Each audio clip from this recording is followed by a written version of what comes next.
Welcome back to Season 6 of the Group Practice Accelerator podcast, brought to you by Polaris Healthcare Partners, where we leverage decades of healthcare and business experience to drive growth in successful group practices just like yours.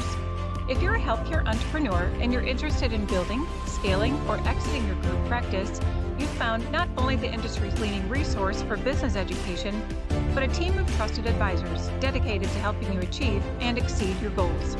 In short, the team at Polaris creates clarity, confidence, and results.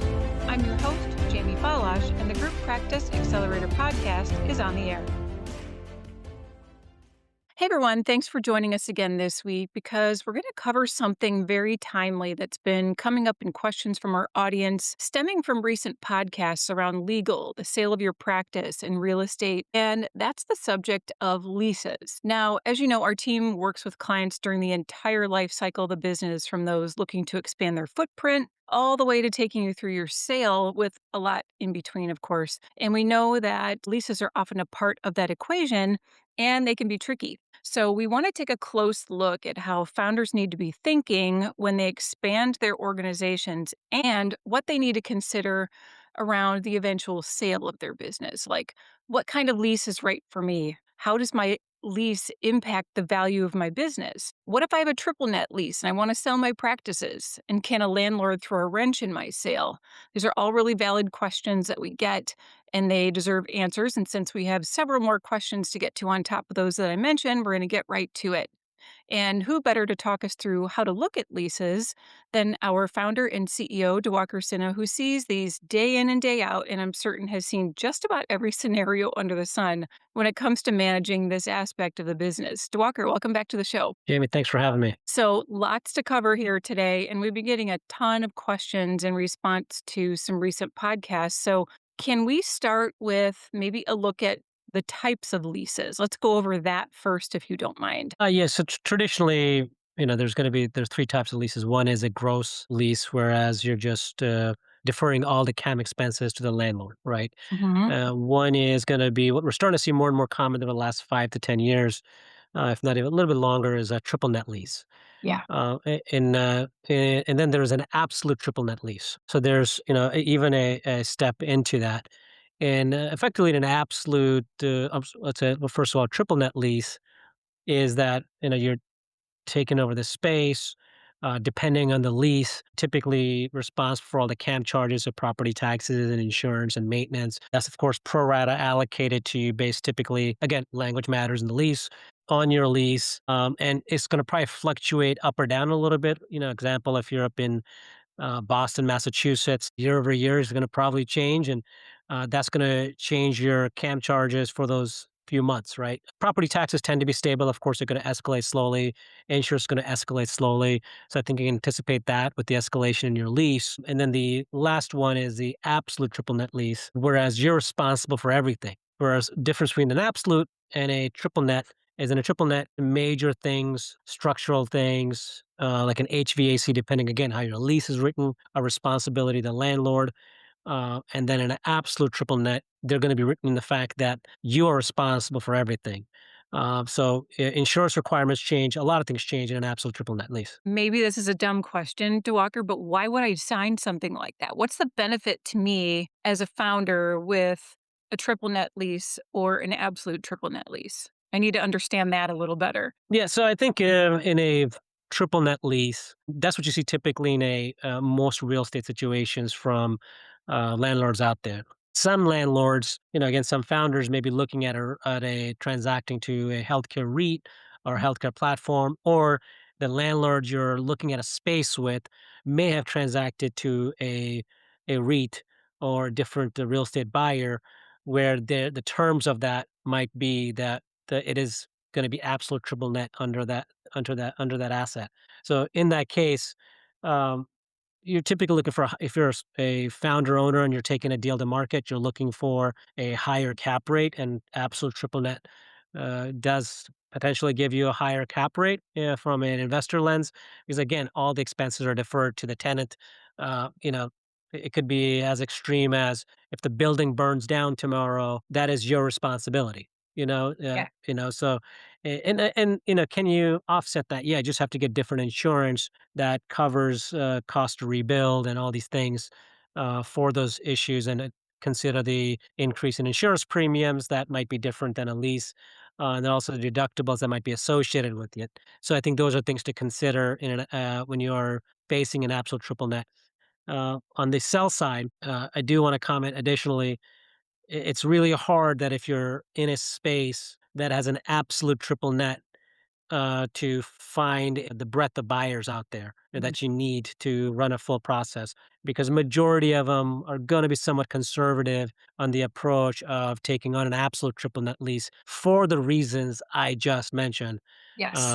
Because they don't want to be responsible for the real estate aspect of those things. That said, again, you can offset those with the right insurance. Yeah, they wouldn't exist if there weren't a benefit to both sides, right? So I think we need to Yep. consider all of those factors, and sure, it does narrow your bandwidth of buyers if you're a seller, but again, there are benefits and that can really be tackled at the end of the day. So if I'm looking at those different types of leases, how does that structure influence the overall value of my business? It's a great question. Yeah. So I'll answer that in two ways. From a founder side, if you own the real estate and you're exploring options for transacting your real estate, right? I think if you're talking to on the real estate side, from a real estate buyer's lens or a advisor's lens, they are going to look to say, "Hey, absolute triple net gets you the best potential valuation on that space with the higher cap rate." And I'm not saying it's an absolute, but it's in majority cases you're going to see that level of improved valuation. That said, I don't believe it encompasses how the buy side will look at it when you go to market. So it can impact valuation. If in a process we wanted to bring in 30 to 50 interested parties, that might limit us to 10 or 15. So yeah, does that impact valuation? Yes, to some level, because you have to now make sure that is taken into consideration that we have less interested parties. Mhm. I will tell you, economically, we do burn the practice differently when we take into market. So for financial modeling purposes, it's fully accounted for. So when we provide our clients guidance and say, "Hey, here's your baseline positioning in EBITDA, and here's how the operational efficiency we need to think about going forward, and here's how we need to think about being in market," we will take that into account if it's an absolute triple net versus a traditional triple net. So that's from a founder lens. All right. So again, if you're thinking of going to market and selling your real estate, definitely come to us and have us evaluate how you're thinking about it, so we can provide you the guidance on how that impacts the value of transacting in that business. If you are leasing a space from a third party and it's absolute triple net, then we need to again look at assignability clauses, look at insurance requirements, and again, if it's one location out of 10 locations, that's not an issue. If it's 10 out of 10 locations, that's probably going to be an issue. Yeah. For the same reasons I just mentioned above, it limits the buyer pool, and they have to now understand the insurance risks or insurance aspects, and they have to now start looking at the CapEx needs, age of HVAC, and different things around the facility, because they do have to, candidly think about those things on an ongoing maintenance and an ongoing burden position. So we might go back 2 to 5 years in that business, look at CapEx needs and any insurance claims, and then obviously, potentially look at different ways to work around the insurance issue. Well, and let's look at that. You addressed, I think, most of that in your answer, but I want to look at it in terms of a longer term exit strategy. What if I've got an absolute triple net lease now, but I'm not planning to exit for another 10 years? What do I need to be thinking about? And also in lease renegotiation, that comes to mind with that long term exit strategy too. Yeah, I think if you have a lease today that's an absolute triple net, again, if you're not the founder owner of that business and you haven't already transacted, I think that from a tenant side, you want to renegotiate that lease at the next available option to have it as a triple net lease. Now, I'm not saying the landlords will agree to it, and you have to evaluate those options if you're 5 to 10 years out as you're negotiating leases. But always, my goal here on this podcast is to educate how buy side looks at from a real estate aspect of acquiring or working with a strategic when you're going to market. I think those things are to be considered because sometimes from the real estate side, they're not taking aside how that impacts practice valuation. And, we're going to look at it from both sides and then work, of course, to make sure the real estate's done correctly with the right individual. Again, we work with a lot of good real estate experts and legal experts that can help augment our advice and validate and potentially provide you different opinions to kind of go along and help you conclude on how to think about your go-to-market process if it's 12 months down the road or 10 years down the road. Yeah, so let's stay on that track for a second. If I have one of these leases, how can they delay my deal? How can they kill my deal? Like, what are the biggest red flags with those specifically? I have another question in mind that I want to ask you, but before we leave the how does it impact my exit strategy category of the conversation, I want to look at those red flags that can delay and kill a deal so we can get ahead of those. Yeah, and I think we previously had a council that talked about issues around leases and going to market yet. So I think it'd be meaningful for audience members to revisit that podcast and kind of get that legal perspective on it as well. But yeah, I mean, on a surface level, assignability clauses and leases matter, like reasonable assignability. You need to kind of think through when you're signing the lease, have a conversation with the landlord, like, hey, if I transact this and bring in a strategic or a financial sponsor, how are you going to look at that? Let's have that conversation today. For them, in theory, should be better because they're bringing on a better backing to the space. But you want to validate that in a good, open conversation. Hey, here's how I'm thinking of my business a year, or 5 years, or 10 years down the road. And I think just having that conversation allows the doctor to or the healthcare group to understand how that landlord will revisit their deal, and understand mindset. And again, if you have landlord one that seems very conservative on changes of lease, and they're a dollar square foot cheaper, and landlord two is a dollar more square feet, but they're hey man, like I understand this, and I'm happy for you if you do that.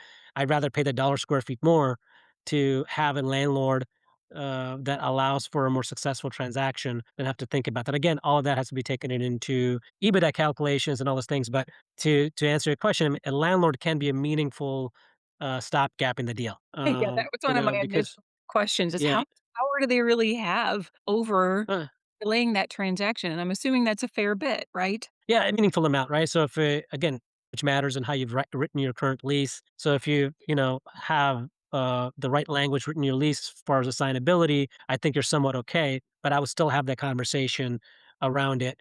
You want to make sure that in this situation, landlords don't try to renegotiate the lease terms. Sometimes you'll see, landlords say, I was charging Jamie $24 a square feet, but now that this bidder company's coming in, my with this renegotiation, we're at 27 because the market condition was at 27. So I think that could be a meaningful change because a $3 square foot change across the platform could have a meaningful increase in rent annually. And now buy side, rightfully so, has to now start thinking about how they revisited EBITDA. And typically, again, a lot of these conversations happen after the accepted letter of intent. You are in an exclusive period. So I think it's important for people to understand that, the buy side's not going to invest in legal resources on a deal until they're in exclusivity period. I think they will digest triple net leases versus absolute leases, and they will underwrite those things. But again, if it's a triple net lease and they're assuming it's going to be status quo and the landlord tries to renegotiate the lease in a meaningful way, that could have an impact on the deal. And in many ways, in all our conversations, a lot of the buy side focuses on really two issues: employment issues, assignability of employment issues, and how we have doctor partners in different practices, obviously, to create continuity of care. And the second issue becomes lease and assignability of lease, reasonable assignability of lease in that process. Well, and that's something that I wanted to stay on with you here is, what do buyers need to understand when they're inheriting one? I think you just addressed that, but maybe let's go back to how so many dental practices end up with triple net leases. Well, again, the regular traditional triple net is fine because, that's majority of the practice out there. The more concern is the absolute triple net leases. I think either process, the guidance I would provide is that assignability clause matters in one aspect, and two, having that conversation early, directly with the landlord to say, "Hey, how are you going to look at this?" As I'm thinking of executing on this lease, matters Yeah. because I think if you prep them. that they should be anticipating this change in 12 months or 5 years or 10 years, I think most landlords are going to, in theory, remember the conversation and say, yeah, I remember that. We had this conversation. And I think just like anything, open dialogue wins the day. So I think having that conversation is important early and often. And then if you're in market or thinking about going to market, having that conversation with the landlord again, say, hey, remember we talked about this 6 months ago or 5 years ago. I just wanted to let you know I'm starting that process now. Just wanted to give you that heads up. Again, I just want to make sure we're still status quo with it, with our conversation. Sure. And all of these things are able to be tackled, but again, being proactive about it. We want to avoid delays if we can, and really, if you are a seller, being upfront with buyers about exactly what you've got, conversations that you've had with the landlord, just so you can get it all on the table. And that kind of brings me to my last question for you.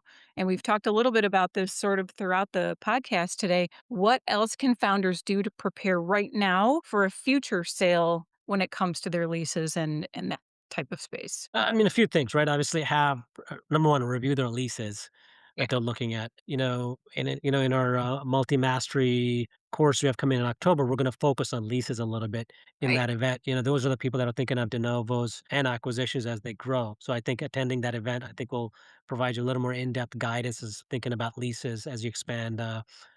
Footprint.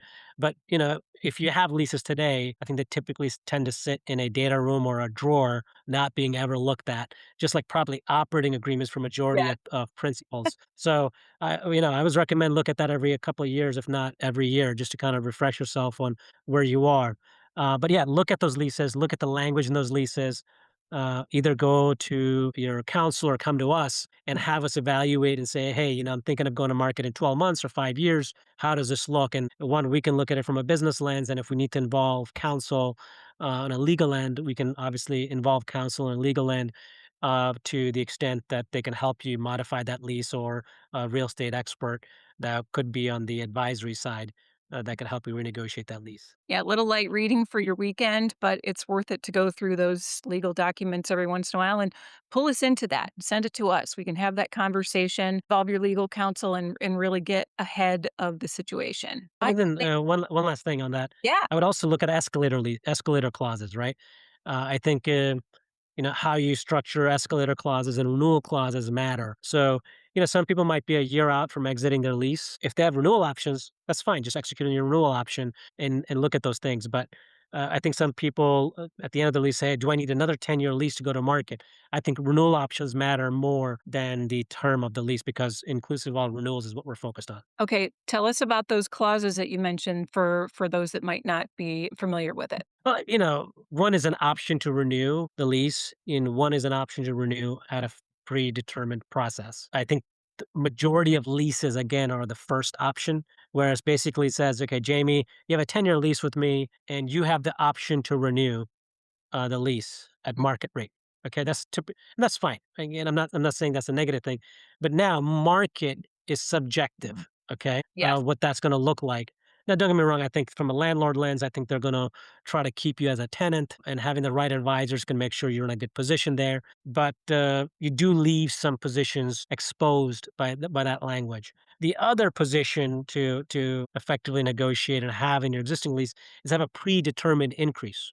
Okay, now, there's pros and cons, and I'll kinda use a couple economic changes in our last 20 years of me in the healthcare space, is if you say, in the renewal clause, your max renewal can still be at a 2.5% escalator or 3.5% escalator. So, yeah, sure, from your existing, let's say your lease last year was 100,000 in annual payments, it might go up to 102,500 or 103,000 annually in that space, right? Because in your renewal, you've defined that. Like, so I'm a more like have it defined person. That being said, there's a couple economic climates. What I would say is probably would compete against my logic. One Right. is 2008, Yeah. the real estate collapse. I think if you had renewed and had this fixed clause, you would still be escalating versus Yes. you could have renegotiated to a better term. COVID, I think during that period of 20 to 22, early part of 22, I think there was tremendous empty office space, or you could have negotiated better terms. So I do think there are situations out there where just having that clause of a renewal at market seems to serve its purpose. But in exclusive of those, or even 9/11 exclusive of those three events over the last 20 plus years, I think having a predetermined renewal process allows you to have some level of surety in what you should experience in the change or renewal. To me, that gives me security in knowing exactly what money I need to have set aside for this bucket of my business. But and barring global and national unexpected, so to speak, events, I think there's some safety to be had in that. But that's just my personal opinion. You have to do what's right for your business. And I'm glad that you brought up the multi-site mastery event that we are co-sponsoring with Midmark this October 7th through 9th at their design center in Versailles, Ohio. You're going to hear from Diwakar on all aspects of business, including leases and expanding your footprint, expanding your business. So I'll link to that in the show notes so you can check it out. We have 10 different speakers you can hear from, everything from partnerships to legal to outfitting your workflow the right way. So you really want to check that out. Well, Diwakar, thank you for coming on today. We appreciate the explanation. We got a lot of questions around some recent podcasts, so I think it was good to have you clarify for our listeners what all of this means for their business and how you can really get ahead of it now. Jamie, thanks for having me, and hopefully the audience, has a good takeaway and looks at this information moving forward. 100%. And to all of you, we love the questions that you send us. So keep them coming and we'll keep delivering the content that you asked for. As always, if you want to learn about any of our Polaris expert advisory services, or maybe there's a topic we haven't covered that you'd like to hear about, you can send us an email to info@polarishealthcarepartners.com. And be sure to visit our website at polarishealthcarepartners.com, where you'll find weekly articles from Diwakar designed to grow and support your healthcare business, along with access to podcast events and a whole lot more. Thanks so much for being a loyal listener and subscriber. If you enjoyed today's episode, please share it with a colleague and be sure to leave us a rating on any of your favorite podcast platforms. We'll see you on the next episode of the Group Practice Accelerator Podcast.